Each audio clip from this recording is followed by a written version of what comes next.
I have to say, originally my family comes from this region, from Syria. Even I am Albanian, but I'm very happy to be here. So I'm starting with a saying of a key figure in Southeast European region, Mother Teresa, who said, "Be faithful in small things because it is in them that your strength lies." And this is how we started the collaboration in Southeast Europe and established the Southeast European Health Network. It started in 2001, and our motto was one for all and all for one.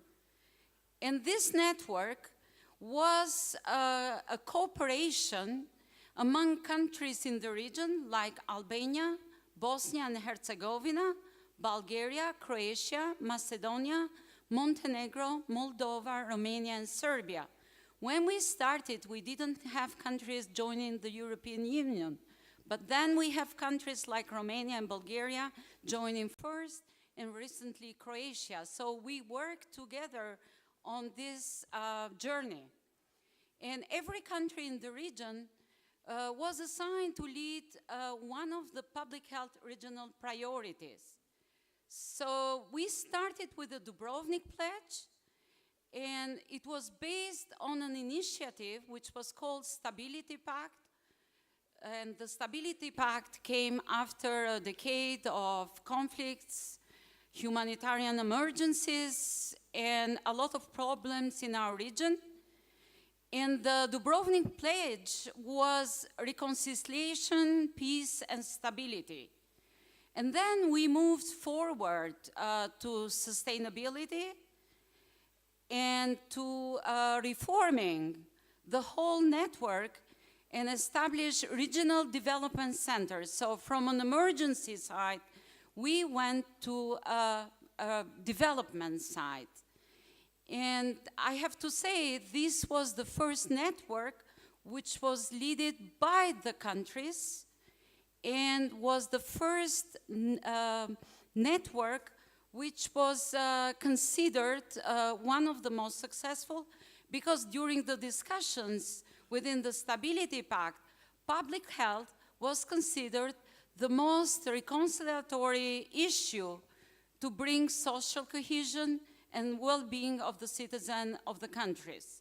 So there are a complexity of interaction for public health in Southeast European region, which is multi-country, is multi-level. We work with governments, ministries. We work also with academia and with NGOs and multi-players. So, and of course, we had always strong political support from the leaders.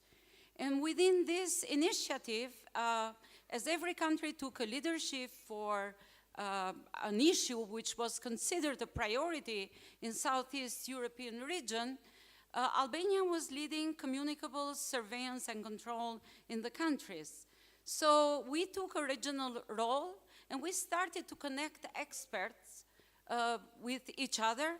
A lot of experts knew each other because the country had a long experience in public health with the Andrija Štampar School of Public Health in Croatia, where many of the people were trained, and establishing more connections, building a network of experts from academia, from institutes of public health, ministries of health.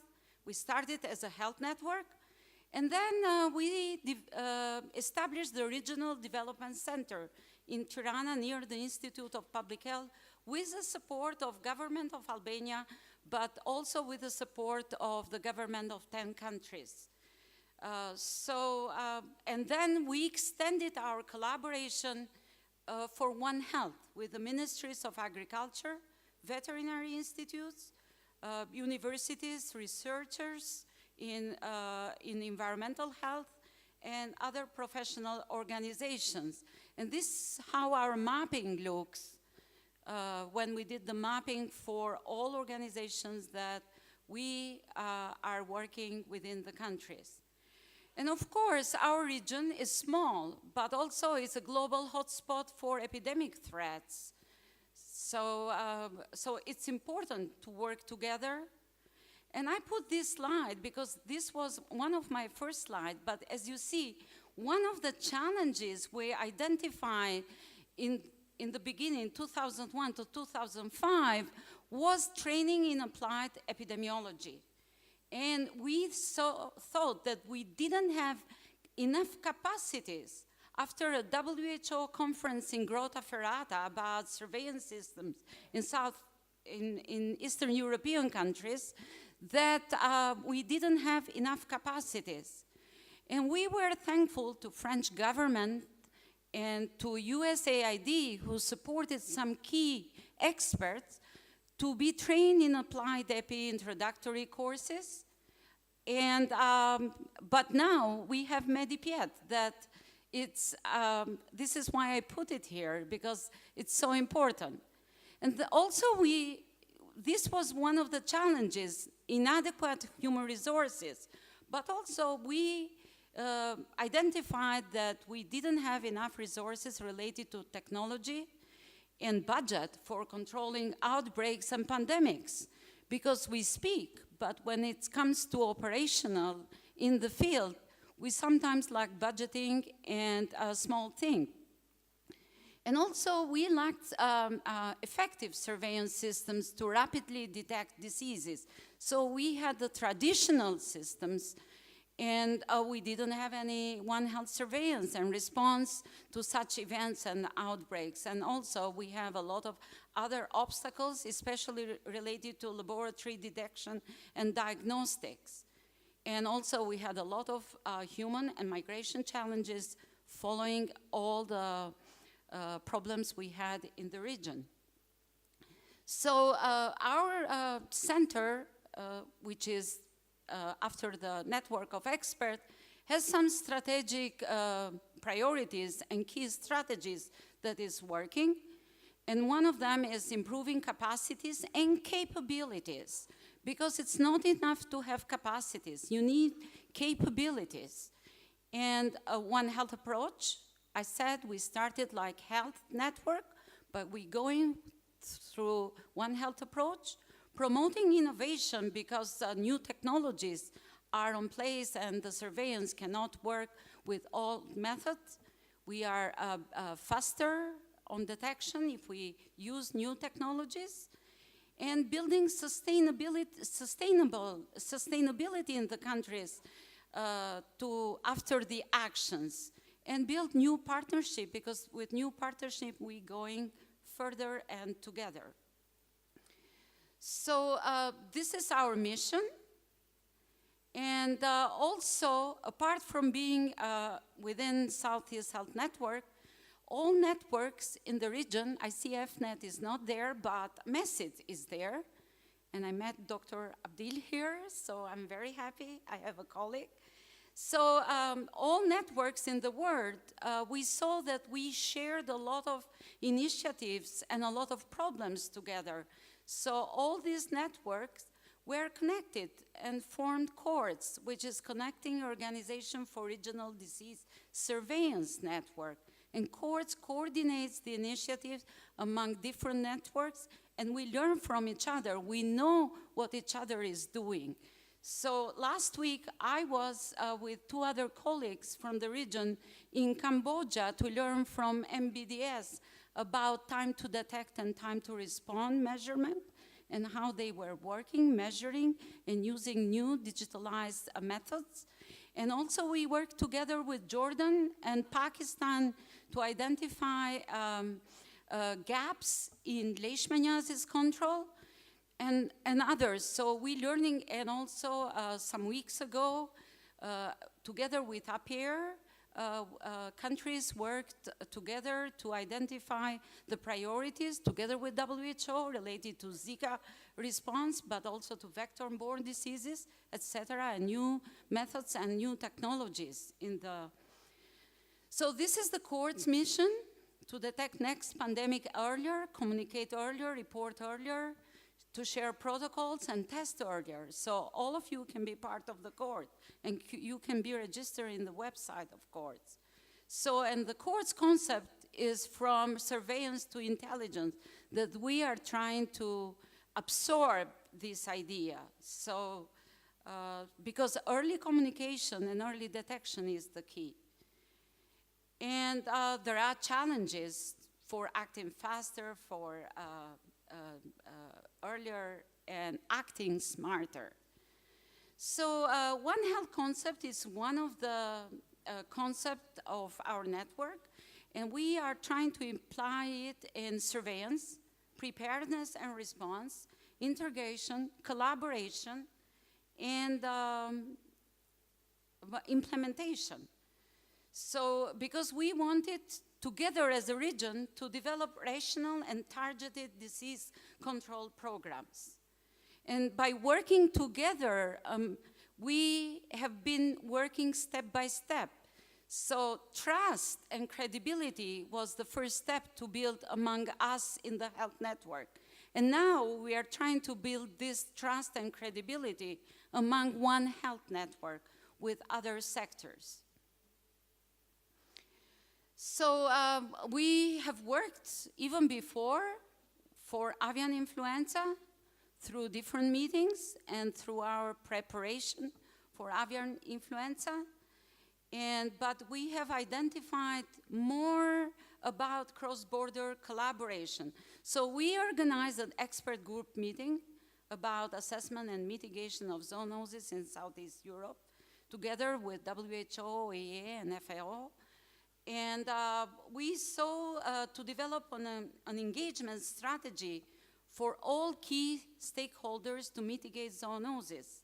And we identified priority zoonosis in the region and the importance to work on the borders, on the cross borders, because the animals and microbes don't know borders sometimes in our region. So this is how we started to work together.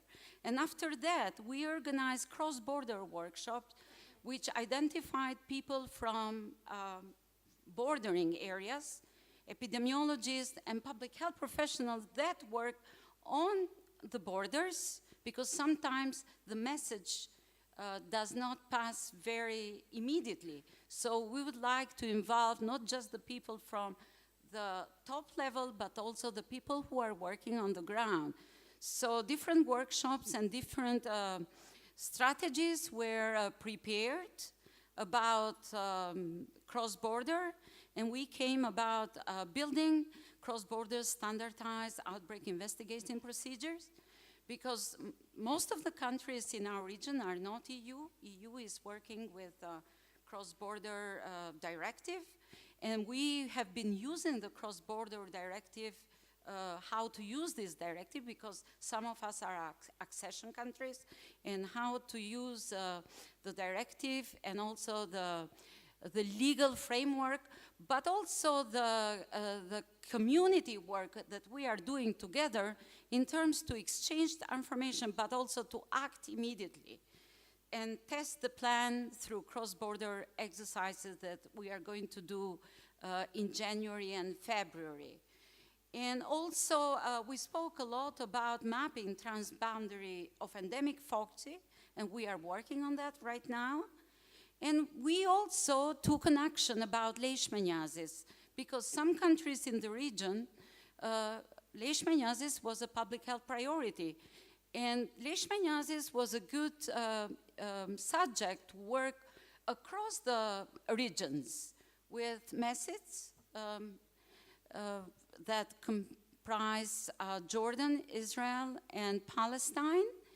And especially with Jordan and Pakistan, in terms how we shared the gap analysis, how to use the same methodology, how to connect experts, and how to learn from each other in terms of, and we learned a lot of things and a lot of issues that, and also we built a platform together with all of us together, but also with other partners, which was One Health virtual group on leishmaniasis, that countries can present published and unpublished data through a secure website, and we called it Leishmaniacs, and we held conferences and we write projects through this website, and a lot of people are participating. So it's a connection because we don't connect just people, but technology helps you to connect people more sometimes.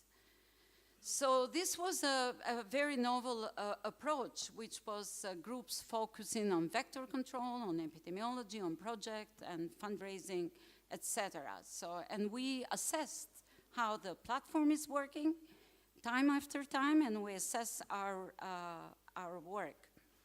And we have a very good resource library there that people can consult, but we're trying to focus main papers and also papers from our countries and the region. And also exchanging visits in terms to understand and know how to work with each other. So, and that came in an international infographic after our work. So, and we are going to maintain and improve it.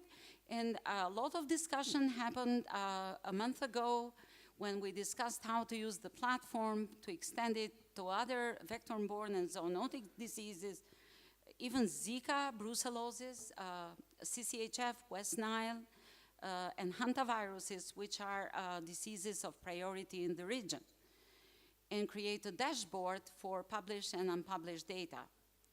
Also, our network started to work a lot on influenza preparedness and response, and we started like an influenza network in the beginning.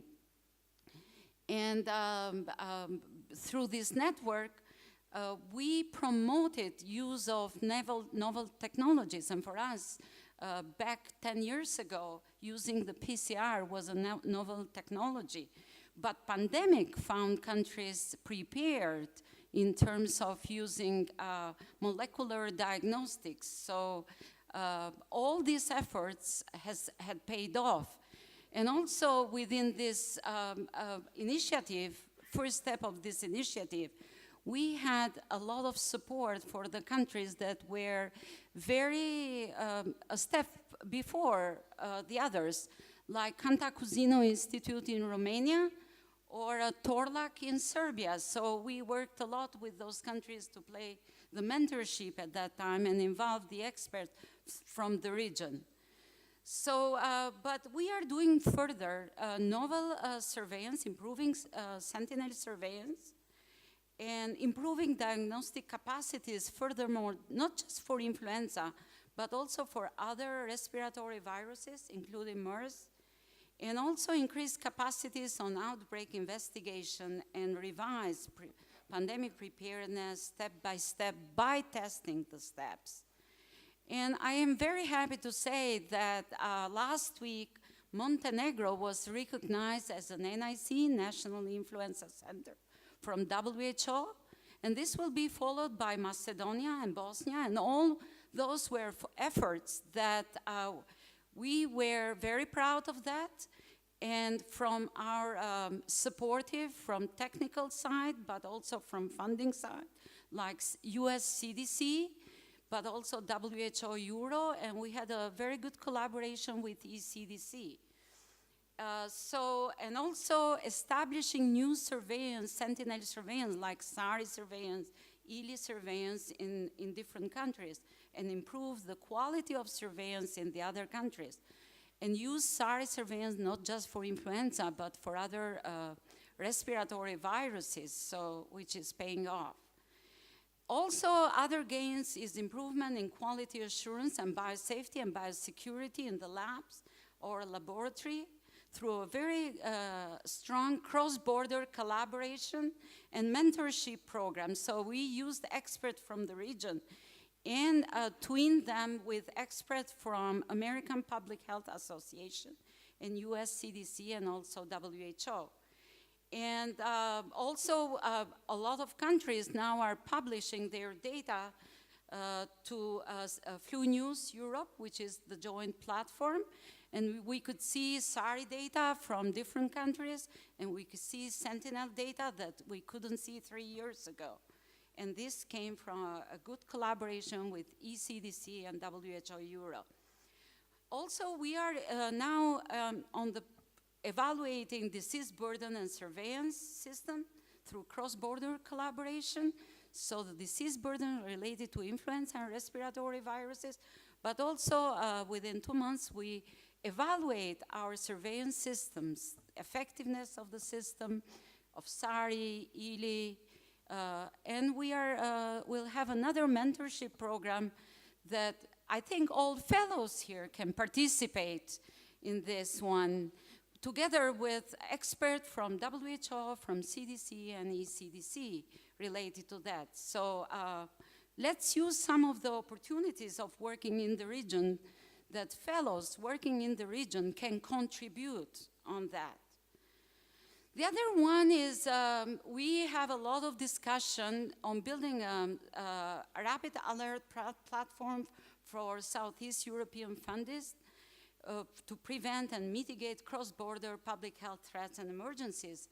I showed the map before about like a hotspot, because also climate change and a lot of climate disasters are happening in the region, like flooding and others. So, and there have been a lot of initiatives, regional initiatives, by sharing experiences, by sharing sometimes even experts, but we never had a platform that we could communicate and do this quicker and faster and share the best practices faster. And this platform will be discussed next week in Chisinau. So, also we identified that we had poor capacities, especially for some issues, especially related to chemical and radionuclear wastage. So this was something that we have to take further steps. And we didn't have also a coordinated response, regional response. So Southeast Health Network, with its own secretariat in Skopje, Macedonia, together with different regional development centers, like this one that we have in Albania, but the other one in Skopje, or other countries, are going to take the leadership and coordinate such efforts.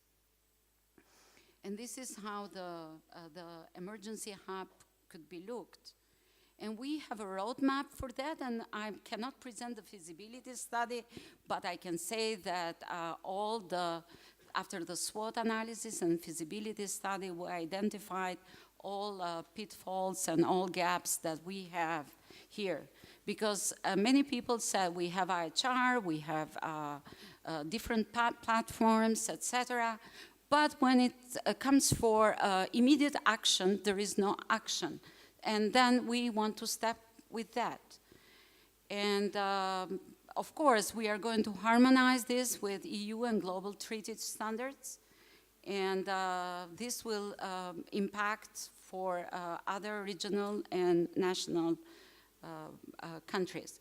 Also, before that, we were working to identify blocking factors, to identify in terms of risk assessment, risk communication and notification. Because either we are building trust and credibility among us, still there is a lack of communication between clinicians and epidemiologists sometimes in the regional, but also at country level. There are a lot of lack of funding on training. And this is why MediPIET is crucial, but also in country training, to have a cascade of applied epi training in the country with the local language, so the people who are working in the district could think in the way that epidemic intelligence thinks and work in this way. So there are a lack of motivation, and so and especially the lack of technology that we have identified as a blocking factors, but also as a digital disease detection was one of the facilitating factors. Because now we cannot rely just on what the country said, but you go on the ProMed and you know what's happening in Macedonia. But I can validate immediately if I call Vladimir on, or Christina, or others, or Dragana in Serbia, and we validate immediately what's going on in ProMed, and we answer to ProMed immediately, all of us, or especially malaria in Greece and Albania. And there have been, legionellosis, which went to Israel, and it was a communication. There are a lot of examples that we are working timely in terms of to address such questions. So, and there are innovative surveillance technologies and systems like Flu Near You in US, but also in other countries. So based on that, we organized a workshop, which is within the EpiHack, to build one health platform to host SMS messages, but also web-based communication and event management. And we connected people from epidemiologists, old and young, policymaker, IT developers from Albania, but in surrounding countries. And we had some very nice open-based products that can be used, and companies also working in the region, and also people who are working with the Google products, etc. So we did a lot of research related to that, because this region had a lot of capacities of young people who are very eager to use the technology for good purpose. So, and because of international health regulation, new international health regulations, we are trying, because now the outbreak takes less to be detected due to the new technology and new initiatives, but also we want to measure our outbreak detection, preparedness, and response. So we are starting a new project that fellows can participate in terms to assess timeliness and lag time of outbreak detection, notification, preparedness, and response by using different reporting systems. And 7 countries will participate, and also through an advisory board of different faculties of medicine and former MediPIET fellows, we are trying to keep, to do a good job. So, and then we can present the results, and fellows can participate on that, because it's a very nice exercise. Also, we collaborate with other networks, like I said, with MBDS, and also about their experience on data sharing and the issues related to that, and with Chatham House related to data sharing, and with APAIR related to Zika, with SECID, which is a network working in Africa about their use of new technologies, One Health area with messaging, with ITSNet, but also with EMFNet, about a research project related to influenza burden study in some countries. And also we strongly collaborated with EpiSouth, and we do collaborate with Medilab Secure, which is a very important network strengthening the capabilities and capacities in vector-borne diseases. And we collaborate with many others. And nothing spreads like fear. So we have to be prepared for that. You have seen the contagion. And I would like to give some tips to the fellows now, because you invited me like a keynote speaker. I told you I come from, originally my family, my great-grandfather comes from Syria, but I'm Albanian, and I belong to a multi-religious, multi-cultural family. And I belong to a small country, and I could say, trust yourself, whatever country and region you come, and build trust and credibility among all the others. You can make a difference whatever the challenges are, and in our countries, challenges are big, but you can overcome if you believe on something, and use innovative methods. Sometimes the people call me, oh, she's fixed on the gadgets. I'm fixed on the gadget, new gadgets. I always did, but it's not a sin. You can use it for the common good. Use original resources. There are a lot of resources whenever you are. And think rationally, without stress, every Friday afternoon or weekend call, but you should act quickly. Don't be afraid to name an outbreak. Many people are afraid to name an outbreak or something unusual is going on, there is a risk. Even with the other have doubts, because you will be paying off thereafter. So I would like to thank all my contributors. Many of them are here in this room. And I'd like to remember two people that passed away recently. Dr. Dragan Ilic, the director of Institute of Public Health of Serbia, and Elida Tsangoni from Albania, that did believe in cross-border collaboration and played an important role on building trust and credibility in the region.